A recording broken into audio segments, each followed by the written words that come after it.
Hey guys, welcome back to the Mr. Jeff channel. You know who it is. So what do carrots, cuttlefish, and growing mushrooms have in common? Stay tuned, let's find out.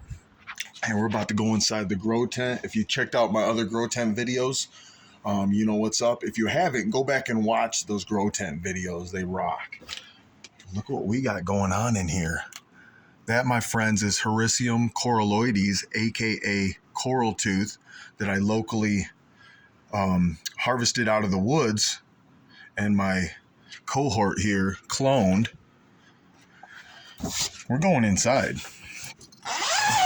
So I mentioned carrots and cuttlefish and growing mushrooms. Well, this video you already knew because you clicked on it, is about light. Did you know that fungi can see?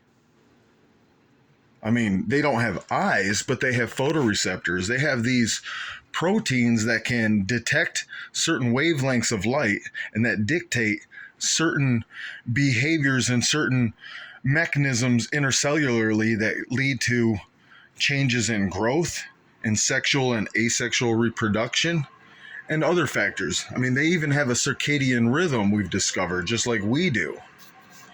So what's that have to do with carrots, though? Well, you've been told probably as a child that eat your carrots because it's good for your eyes, because carrots contain what are known as carotenoids.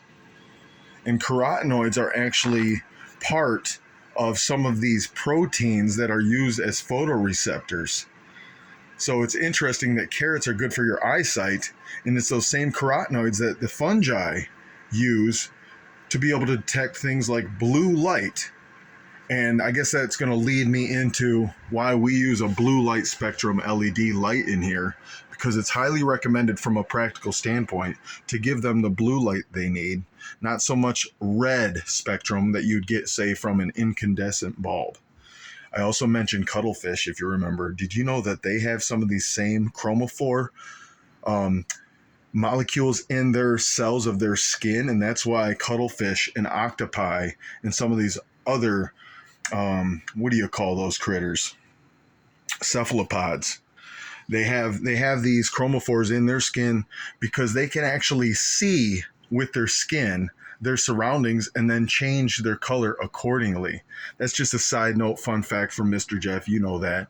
But hey, from a practical standpoint, get you a little bit of light in here if you're trying to grow mushrooms. They do need light. They don't need it like plants, but they need it like we do for their circadian rhythm and how they live their lives and grow. And yes, we're growing mushrooms for our own consumption. We want to eat these things. We're not really particularly concerned about their long-term health, right?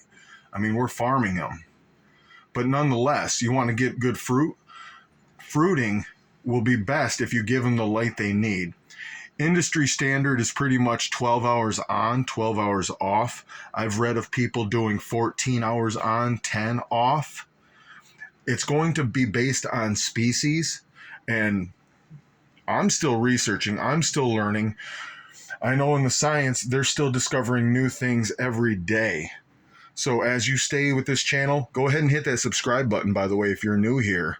But stick around with this channel. I'm constantly updating new information as I discover things that I want to share with the myco community, with new mushroom growers, foragers, you name it, nerds alike. Let's get another close-up on this coral tooth just for giggles. Yeah, buddy. That thing is probably going to get dehydrated and put into coffee, I imagine. Or maybe fried up into an omelet. Yummy. Hey, if you enjoy the fun facts, learning about how to grow mushrooms, including this video about mushroom lighting, what did I say? Subscribe, hit the like button, and I do appreciate comments. I'm always looking for new topics to talk about for our fellow growers out there too. So if you've got an idea of a video you want to see me produce, leave me a comment or send me a message. I appreciate you guys. Until next time, peace.